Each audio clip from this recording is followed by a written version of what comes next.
Shabbat Shalom and greetings to you all. Now, we've just had the official changing of the seasons as the first day of autumn has come, and with it, its Talmudic representation is the link between earth and heaven. And how appropriate for the holiday associated with it as we stand at the nexus between the two in Judgment City. It's a day that's related to birds, to stars, to rain, to fertility. In many climates, autumn is the season of harvest and rain. The link between heaven and earth is the link necessary for life to continue. And you'll notice the importance of rain in today's reading. Celebration of the changes in seasons is a great way to personalize your own spiritual observances. It was once a mainstay of prayer. Now it's making a resurgence, so here is a prayer for making and marking the change of season. Blessed are you, Lord our God, who guides the world, who makes creation, whose wisdom changes the times, turns the seasons. As long as the days of the earth endure, planting and harvest, cold and heat, summer and winter, day and night, shall not cease. Blessed are you, divine presence, who blesses the years. Remember, Judaism and all of its prayers is based on intentions. So we have to think about our intentions for the seasonal transitions, kavanot latekufut. For the autumn equinox, from the Talmud tractate Leviticus Rabbah, the intention is made, be your will, that it be a year of rain and dew, a year of favor, a year of blessing, and a year of abundance. And I hope that for all of you. So how's your new year going so far? Did you hear, did you feel the books open and sense their pages echo in the names of history? Have you begun to examine yourself in the presence of the Supreme Judge as we stand in the celestial court of the Most High? The rusted chains of prison, shattered sun. I walk a road where horizons change, the tournament's begun. Purple pipe places to the choir softly sing, three lullabies in an ancient tongue, in the court of the Quentin King.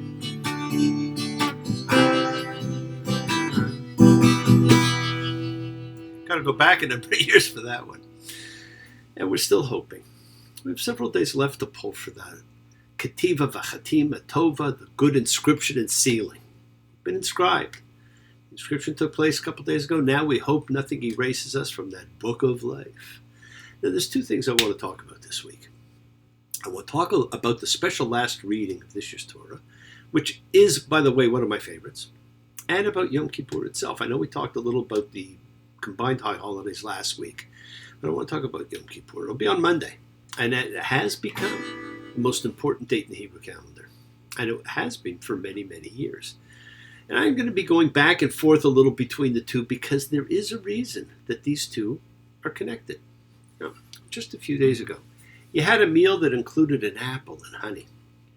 You wanted to initiate the year as a sweet year. As the books were open, you prepared yourself for examination and judgment. We hear it all week. A good year, a sweet year. The whole 10 days of the process between the 1st of the month and the 10th of the month is a period of introspection. And then just as it ends with the breaking of the fast and the books slam shut, you barely get a breath before you start building the huts for the gathering festival of Sukkot with the 4 species. We're going to be addressing that next week. It's the favorite of many of all the holidays for many people. You can almost think of it as a cleansing of the cleansing. We've just cleansed ourselves. Kippur, cleanse. And we put together a broom-like object of important parts to sweep away whatever negativity may be left over from all 6 directions of life. It's a wonderful gathering time when you're encouraged to welcome and to host. But first, let's welcome each other as we gather in our group celebrating as a collective consciousness of secret showing faith. Any and all faith, love, any and all love. Seeing the commonality of all, the preciousness of each, a chavura, fellowship, as we express our nature of kindness, compassion, thoughts, feelings, hopes, dreams, and wishes, because it unites us all in this community house of spirit, Bethroth, sharing, bringing light, keeping fear at bay. So once again, please do go ahead and invite everybody, physically, digitally, psychically, emotionally, spiritually, any way you want, to gather and to share as we sing Psalm 133, the Hine Batov. Hine Batov.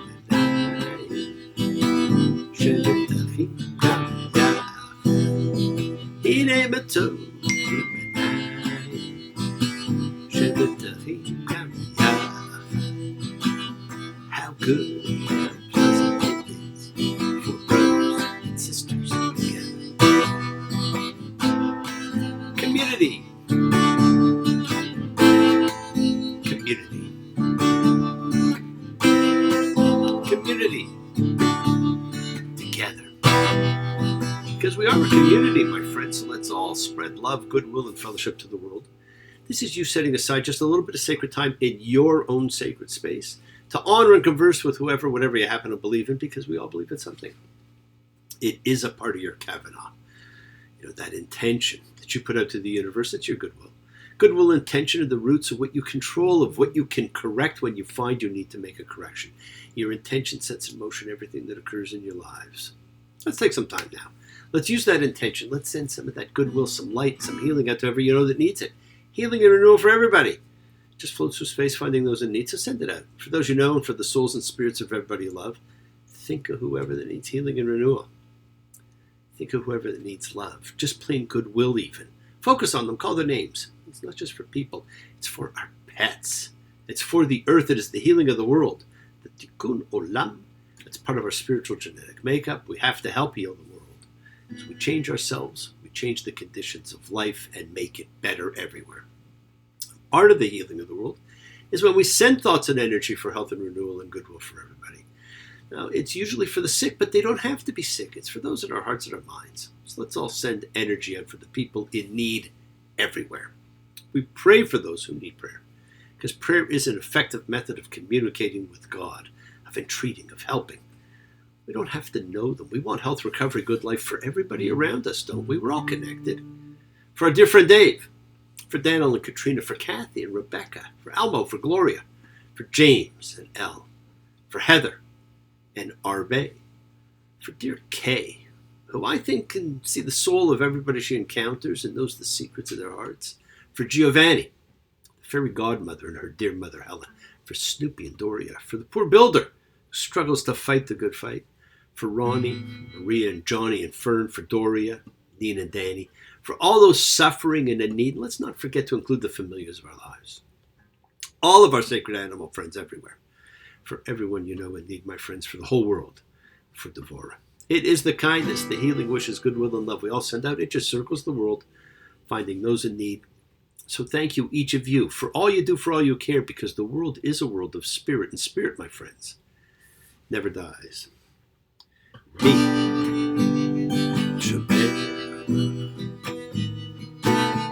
Avotenu Makor Limotenu.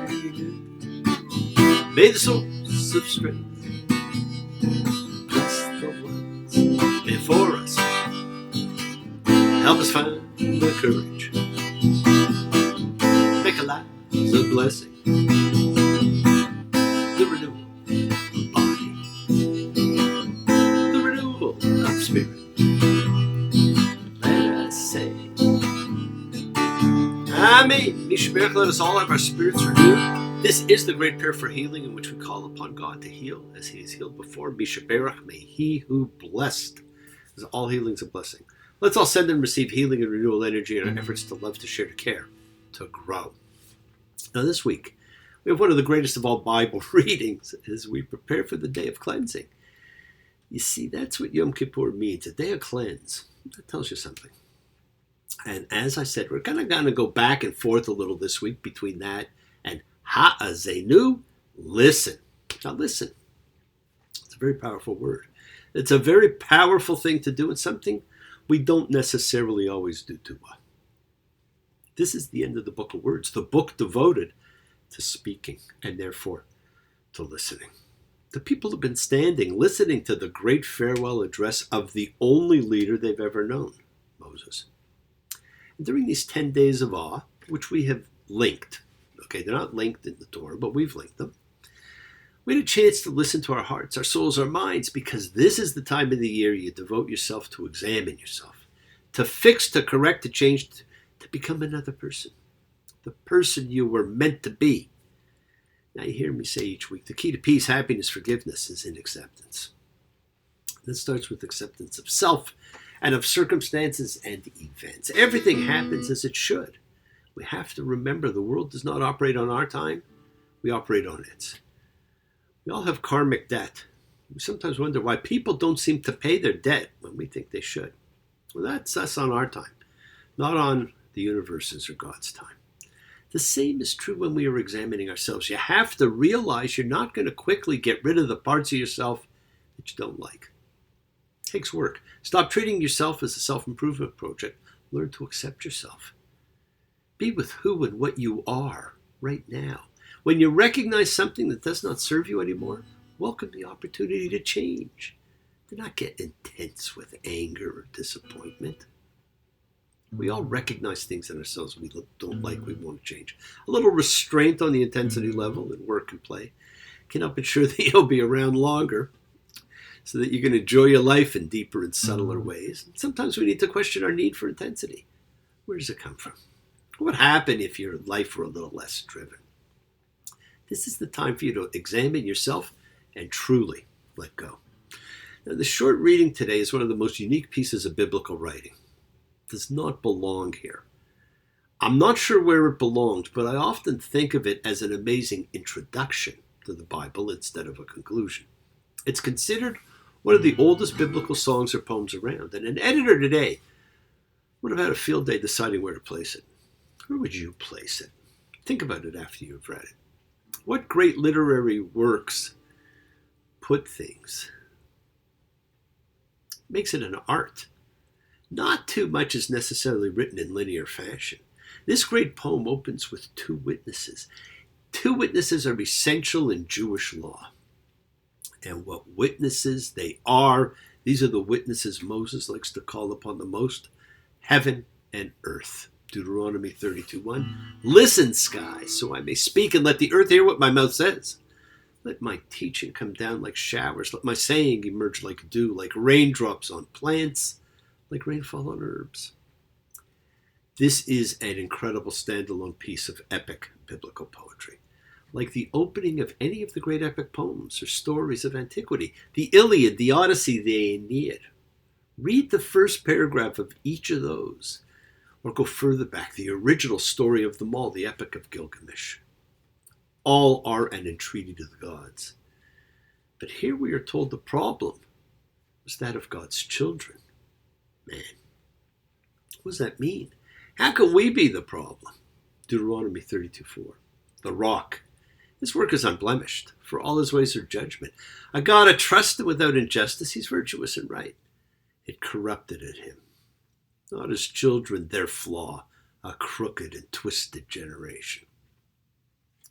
Is it to the Lord that you repay like this, foolish people and unwise? Isn't he your Father who created you? He who made you and reared you? When the highest gave nations legacies, when he dispensed humankind, he set the people's borders to the number of the children of Israel. So there you go. It's us, foolish and unwise. And pay careful attention to that last comment, the Bnei Yisrael, the children of Israel. It's a very common phrase, but is that what the Bible actually said? Now, we've seen there are edited versions of the Bible where certain words might have been changed, some accidentally, like when there's a transposition error. We saw that just a week or two ago. Some to suit the narrative. Now, the Dead Sea Scrolls found in Qumran say Bnei Elohim, children of the gods, or of God. And an early Greek translation took that and made it angels of God, since the angels were often viewed as God's children. Kind of gives a different twist on this reading, doesn't it? Just like the opening of Genesis, when we are told, let us make them in our image. What's with the plural? So here we are during the period of true introspection, judgmental creatures who pretend not to judge as we stand here in judgment. Don't want to judge nobody. Don't want to be judged. Don't want to touch nobody. Don't want to be touched. Don't want to hurt nobody. Don't want to be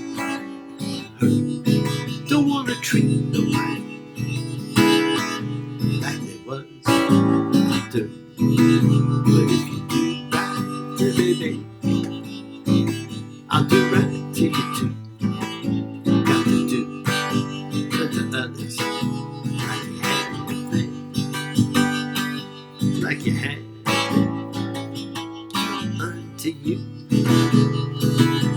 Don't we all want to be non-judgmental? And yet, how often do we judge?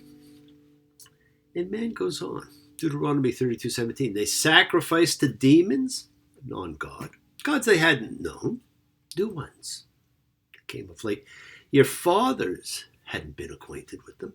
The rock that fathered you, you ignored. You forgot God who bore you. And the Lord saw and rejected from his sons and his daughters, angering. And he said, let me hide my face from them. I'll see what their future will be. And he has hidden his face ever since. The message was clear. Man bad, God great. A story of a father and his children. And when we read about our relationship with our father, think of the great stories about Dad. To Kill a Mockingbird, Atticus Finch, the model father. Strong moral fiber, dignified, brave, kind, loyal. Bob Cratchit, whose undying kindness and love of family was something money could never buy. King Lear, who did not know his children and became the ultimate character of tragedy. Even go back in the Bible to the story of Abraham and his son Isaac, of David and Solomon. How about you and your father or your sons? Stories about fathers and their children are stories of history. Is this poem telling us the Bible is about the relationship between the father and his children? That is a story, my friends, that never ends. And how often is it family that you focus on the most with Yom Kippur?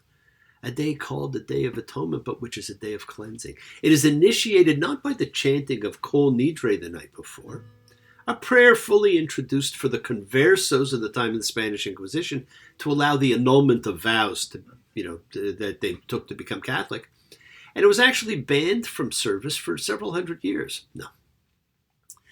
The holiday was initiated by a special sacrifice done by the high priest himself, alone in the Holy of Holies, in which he cleansed the nation of its sins. Hence a day of cleansing. It's the only time. Every other sacrifice was a sacrifice that everybody did individually. This one was done by the high priest on behalf of the entire nation. It is talked about whenever the Bible talks of Yom Kippur. The sacrifice of the goat, the scapegoat, chosen by Lot. And while there's not been a temple and therefore the sacrifice in over 2,000 years, this is the ritual still done with a chicken instead of a goat, which Orthodox Jews the world over perform in advance of the Holy Day. Now, it's truly something to see. And the prayer which accompanies it is one of the most powerful of all. It's an entreaty for life, for salvation from God. Children of man who sit in darkness in the shadows of death, bound in misery, chains of iron. He will bring them out of darkness and the shadow of death, and will sunder their bonds. Foolish sinners, afflicted because of their sinful ways and their wrongdoings. Their soul loathes all food. They reach the gates of death. They cry out to the Lord in their distress. He saves them from their afflictions. He sends forth his word and heals them. He delivers them from their graves. Let them thank the Lord for his kindness and proclaim his wonders to the children of man. If there be for a man even one interceding angel out of 1,000 accusers to speak of his uprightness and his belief in his behalf, then he will be gracious to him and say, redeem him from going down to the grave. I have found expiation for him. This is my exchange. This is my substitute. This is my expiation. And males would then say, this rooster shall go to its death, and I shall proceed to a good long life and peace. And females would say, this hen instead of rooster. It is an incredibly powerful prayer. This is the holy day which supplanted Passover as the most important, because you will never be free until you learn to forgive. And the rules of forgiveness are pretty specific, and many try to skirt them with this type of generic statement. To those I've wronged, I ask forgiveness. To those I may have helped, I wish I'd done more. To those I neglected to help, I ask for understanding. And to those who helped me, I thank you with all my heart. This allows you to throw it out to God or whatever you believe in instead of taking responsibility and seeking those you have harmed. No, sir. It does not work that way. You have to work at it. The cleanse is in taking responsibility and you seeking forgiveness from those you've harmed. And that's why the Vidui prayer, the confessional of Yom Kippur, is so important. It's more important to ask yourself than to recite. This will focus the need for forgiveness from the three you seek it from God, for those events of God, from those you've harmed, for individuals you've actually done harm to, and from yourself. Think of the difference between standing there simply reciting, we've sinned, we've trespassed against God and man, we've betrayed, we've stolen, we've slandered, we've given harmful advice, we've mocked, yada, yada, yada. How about if you're asked those same things? Do you think of them as you say them, or do you just say them? I've asked people at all the Yom Kippur services I conducted, almost everyone said they just say them. And then I asked them the questions of the 42 assessors and asked if they have done any of them. Have you lived the fullness of time allotted to you? Have you been judgmental? Have you stolen? Have you taken food, drink, drugs to excess? Have you known jealousy? Have you been undiligent in work? I asked how many they did. I was told the question really was, how many didn't they do? The impact was far greater. The ability to find examples was immediate. People immediately knew things they had done. This gave everyone something to focus on, to truly atone for during the prayers. This is what Yom Kippur should be. It doesn't have to be long.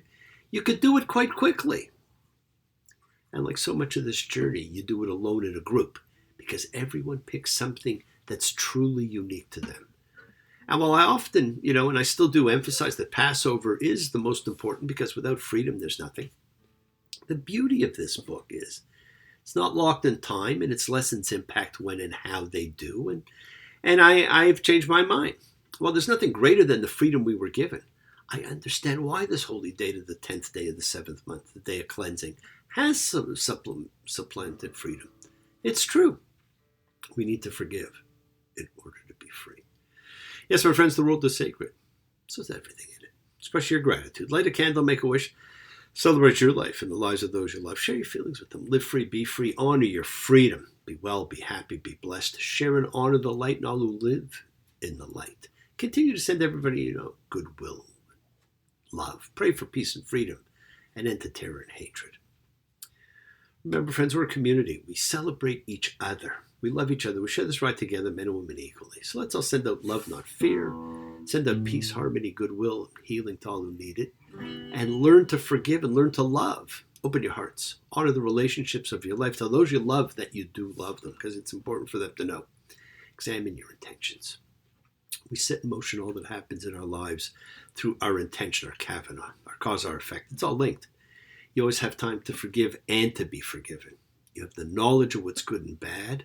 So acknowledge what you've done wrong to yourself, to God, and any person you've wronged, and ask forgiveness. Do so with sincerity, accountability, vulnerability. Just under 10 days ago when you had your apple and honey, your apple reminds you of the knowledge you got at the Garden of Eden. Forgive those who hurt you. As you learn to be forgiving and compassionate, because the secret of forgiveness, compassion, and peace is acceptance. Can you accept yourself and other people in the world just as they are? Can you accept life as it is without trying to control it? Because if you do, you can experience the peace that acceptance brings. Remember to have faith, just as I have faith in the principle of love and of all of you. Act with purity of heart and mind. Despise none, defraud none, hate none. Cherish all. Honor every child of God, every creature of the earth.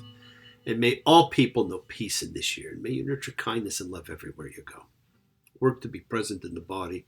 Expand your heart, quiet your mind, because the deepest source of real power is in your consciousness and your ability to be mindful, to be aware, to be present in all of life's circumstances. Embrace love, not fear, forgiveness, not anger, and be there for someone, because someone will always be there for you whether you know it or not. We all share together, we learn together, we help each other, because we're each of us simply trying to find love and acceptance and support. We all have or could have the special someone in our life, so find them, tell them what they mean. Keep forgiving those you need to forgive, and keep asking forgiveness from those you need to ask forgiveness of. Don't just throw it out to God. It's up to you. Listen to the voice of God, because God is talking to you all the time. You just usually have your do not disturb sign on, so take it off. And remember, the words of God do come down to you like the life-giving rain and showers that renew life everywhere. My life was like a desert sun until I found the way. It's hard to say and done. Let it rain, let it rain. Let your love rain on me. Let it rain.